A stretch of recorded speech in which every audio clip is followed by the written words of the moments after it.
نن د سه شنبې په ورځ سهار 9 بجې د غزني ولایت د شلګر ولسوالۍ په شیرکلا سیمه کې د بهرنیانو الوتکو پر یوه ملکي موټر بمبار وکړ چې له امله یې 12 تنه مړه او 6 تنه نور ټپیان شول. په قرباني شویو کسانو کې ښځې او ماشومان هم شامل وه. د پیښې وروسته کلیوالو د شهیدانو جسدونه د غزني مرکز ته د اعتراض په توګه راوړل. په آرامه په قراریت تاوان چاته کرا فرامي د مخ جوابونه راکې سوالونه د مختال کې نه راکې بیا د ګلانه په دغه وزل شو کسانو بالکل کې ورکړه نسته هیڅ چانه پیدا نسته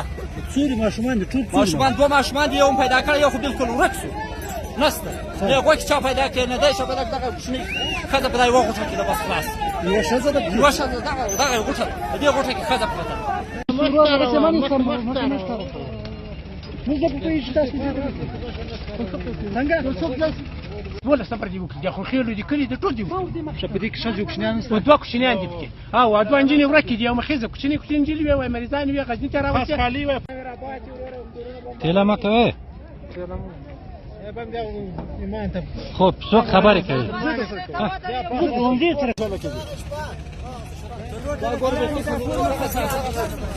دې کې کوچنیان کوم دي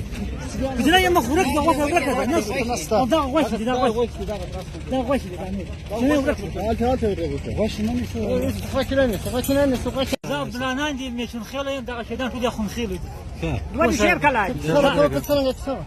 دا راکلو دغه ته راکلو غاجن راکلو دکانداران دي څوک دکانداران څوک راځي ګرځي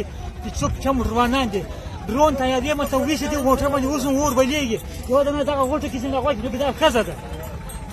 ټوټل دا څنګه په دغه موټر کې نه نه په بل موټر کې دي دا کار نن سهار تقریبا 3 بجې باندې دا چې خو خیر دي مکمل و فرض ما ټول خو خیر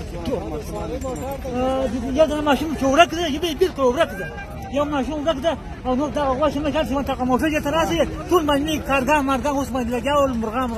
او دا غواړي چې وینه دا د ځان نه دا غواړي نور نس هیڅ دا ارش په موږ باندې دا ارش ما کوي څه صحیح ده ما کوي صحیح ده دا زنانه او غاښ دي دا کوچنیان او غاښ دي دا په موږ باندې ارش په موږ دا